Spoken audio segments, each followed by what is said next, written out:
A is thrice as good as workman as B and therefore is able to finish a job in 60 days less than B. Working together, they can do it in.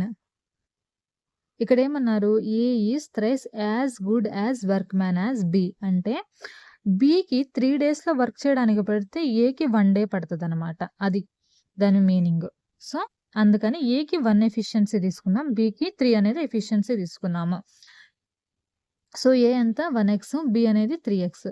అయితే ఇక్కడ ఏమన్నారు చూడండి ఇంకా, and therefore is able to finish job in 60 days less than B అంటే A అనే అతను B కన్నా 60 days ముందుగానే జాబ్ కంప్లీట్ చేసేసారనమాట.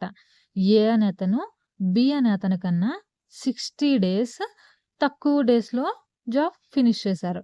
ఇప్పుడు చూడండి, ఏని 1x అనుకున్నాము, బిని 3x అనుకున్నాము. వీళ్ళిద్దరి మధ్యలో ఉన్న డిఫరెన్స్ ఎంత? 60. So 3x minus X is equal to 60, 2x is equal to 60. So ఈ 2ని 60, ఈ 2తో 16 క్యాన్సిల్ చేస్తే మనకి ఎంత వస్తుంది? 30 వస్తుంది. ఎక్స్ వాల్యూ ఎంత? 30. ఇప్పుడు ఎక్స్ వాల్యూ ఎంతో తెలుసు కదా. ఏ ఎఫిషియన్సీ ఎంత? ఏ యొక్క ఎఫిషియన్సీ ఎంత? 1x. ఏ ఒక జాబ్ని ఎన్ని డేస్లో కంప్లీట్ చేయగలరు? 30 daysలో. బి ఎంత? 3x. 3x into 30 90. బి ఎన్ని డేస్లో కంప్లీట్ చేయగలరు? 90 daysలో కంప్లీట్ చేయగలరు అనమాట.